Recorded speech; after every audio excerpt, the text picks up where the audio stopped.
I have always been interested in why people act in the public, what motivates them to take part in the election, take part in the some areas of civil society. And that's why I decided not only to be a political researcher, but parallelly I graduated psychology.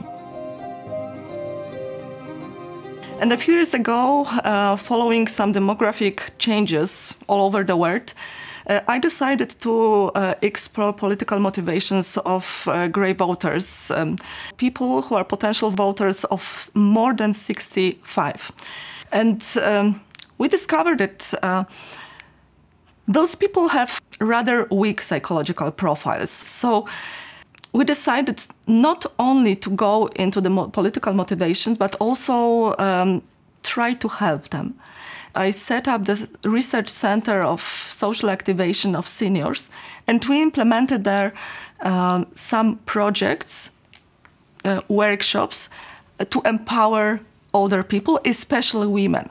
And we are trying to show them the sense of acting in the public, how to go out from their home comfort zone, that there are some values and it's worthy to go out and to act, to cooperate with others.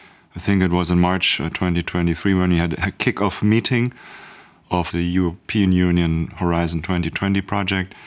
We introduced ourselves and we immediately discovered overlapping and actually complementary interests in various questions.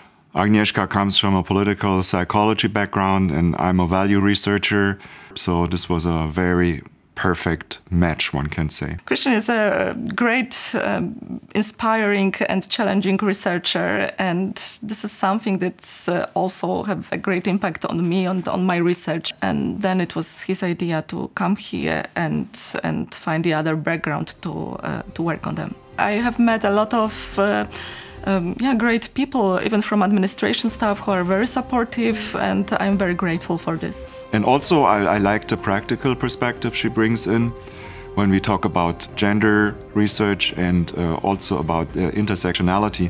This is something we have been missing so far, because they also go to activate those people. And this is a very important addition to our institute, because no one of us has done anything in this direction so far.